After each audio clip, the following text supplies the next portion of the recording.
Okay. Okay, now it started. So, I would like to know, for starting, what do you do in your company? Where are your main areas and what do you do? Yeah, of course. So just to give a bit of a background about how, so there's two of us, Daniel and myself. Daniel, who you messaged, and we both met at university. We were studying marine ecology and conservation. Um, and after university, we both participated in some projects, so marine conservation projects specifically, like Madagascar, Mexico, Thailand, looking at that was all focused on looking at different reef, like coral reef ecosystems, health, and a lot of that kind of gave us that physical evidence of like how tourism can affect the marine ecosystem, obviously on land and at sea. Um, so off the back of that, when we kind of got talking about starting the business, and we initially wanted to start by creating our own marine conservation program, niching in scuba diving, and that's kind of how the business started. And now we've developed into working in different niche markets that focus in on using local, so getting the local experience in a country that you visit, so it benefits the local communities, not just like big companies. So um, I won't name them, but there's big holiday companies that will use um, local operators. And just for example, when Thomas Cook went bust, thousands of small operators, um, thousands of small operators. Don't worry. Sorry, I just let the people walk past. So thousands of small operators went bust off the back of that. So from an economical, like sustainability point of view, it's really bad because those people are then suddenly out of work because of that. So we really try and work with the local businesses, local people, so that are not reliant just on like a big company, and try and give them the business, so it's good for them, good for the local communities wherever we send people, and that's what our basis is on. So conservation, we really try and push or get people into conservation, whether it's adding a small element to the holiday, or if people want to actually go and do a volunteering holiday rather than that. But also for people on their standard, say they want to, they're going for an Asia tour, we really, again, we work on making sure it's local. There'll be local guides, local operators that are doing that for us, and we then look to benefit local. So like elephant sanctuaries is just a good example. We give to the elephant sanctuary to make sure that their work is supported, because they don't necessarily have the money to maintain what they're doing. And we try and look at projects like that to make sure that we're having the best impact as possible. So yeah, that's how we started to get to where we are, focusing in on that now. Okay, okay. So, starting from what you said here, I feel like I want to change a little bit the direction of the interview because Yeah, I'm getting more interested in the business side of the thing. yeah. Um, I'm gonna ask this question.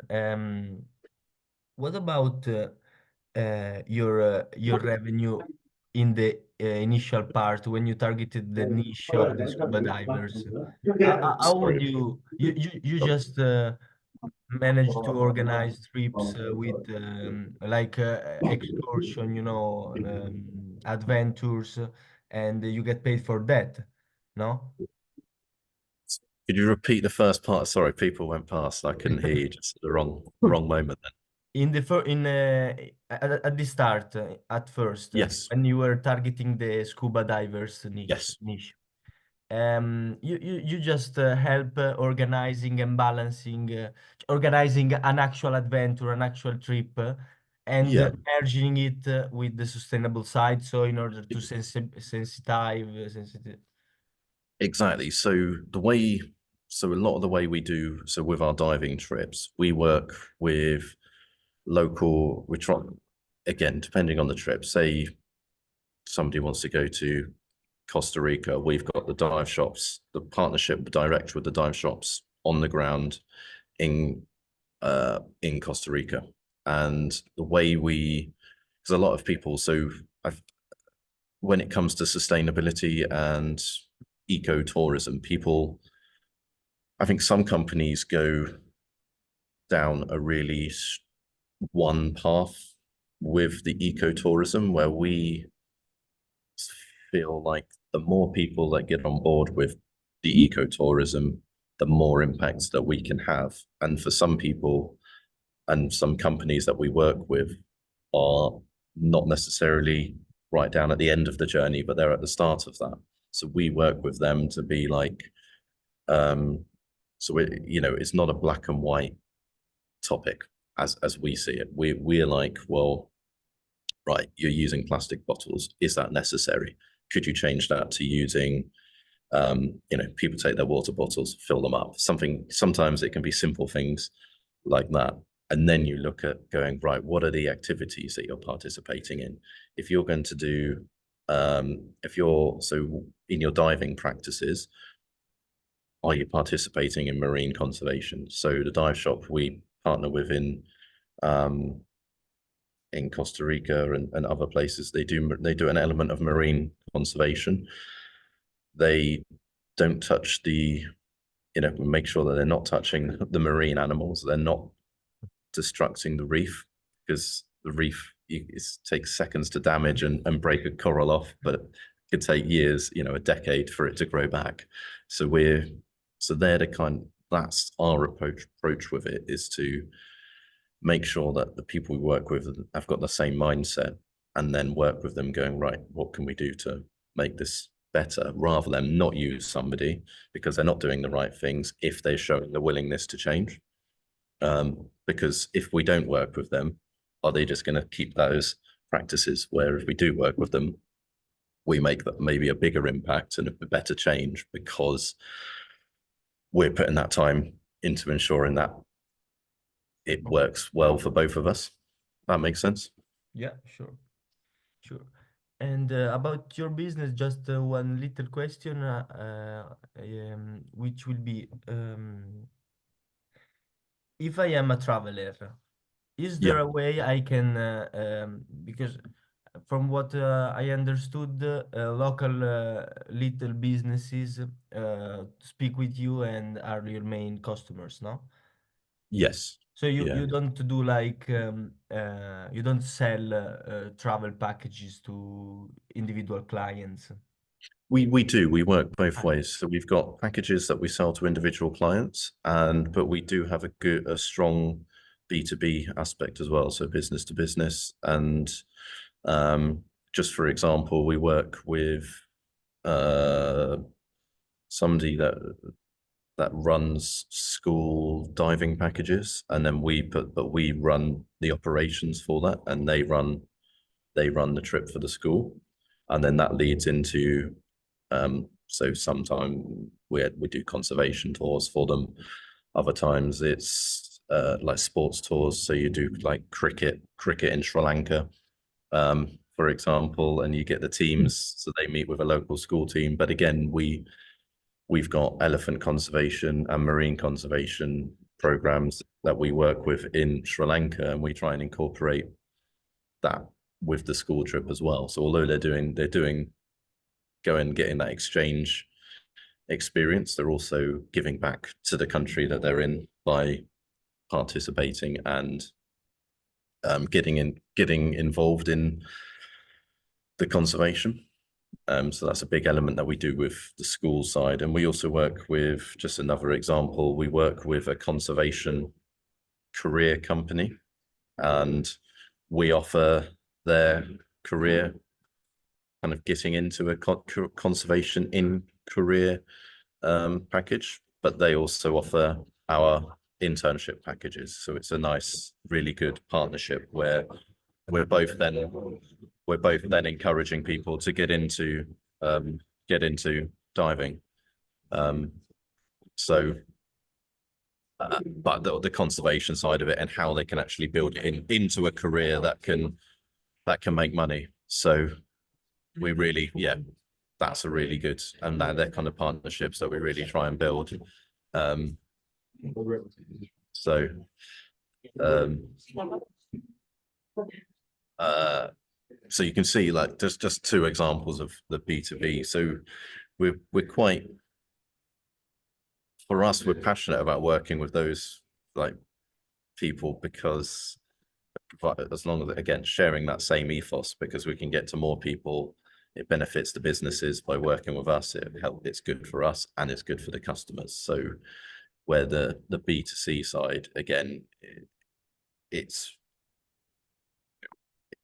maybe 50-50 how Okay. we work, but it's a Yeah. good balance because Yeah, of course, you need it a helps balance. with a sort of a positive feedback cycle. Yeah.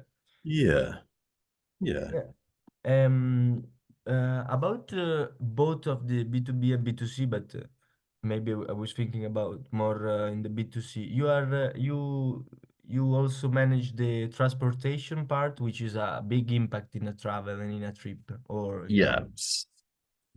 So we, as this is the problem, this is our ultimate ambition, is to try and like, we use our marine biology background to sequester and offset our travel. But as you've mentioned, transport is the biggest emitter. So um, you've got the flights, obviously the biggest problem, and then you've got uh, even the ground transportation does add up to a big proportion of that.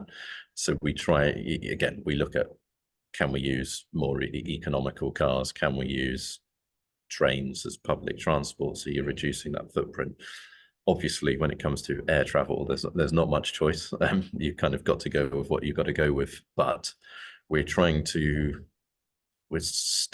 dipping our foot into the side of sustainable aviation fuel as well, to see if we can work into the industry with that. So then we will try and move forward by working with people that offer sustainable aviation fuel, and use that as there's still problems with that, because even though it's kind of still a biofuel mixed with a fossil fuel, even though it says sustainable aviation fuel, there's still a load of problems with it. But it's oh, that, it's actually very ambitious.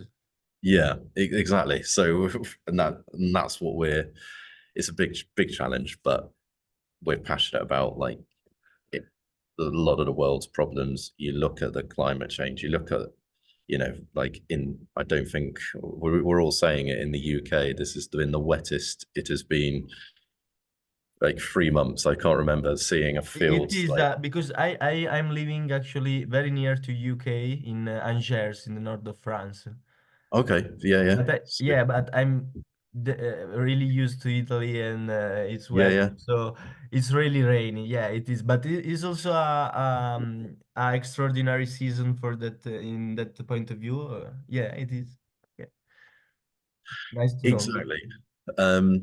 But carrying on with that, the second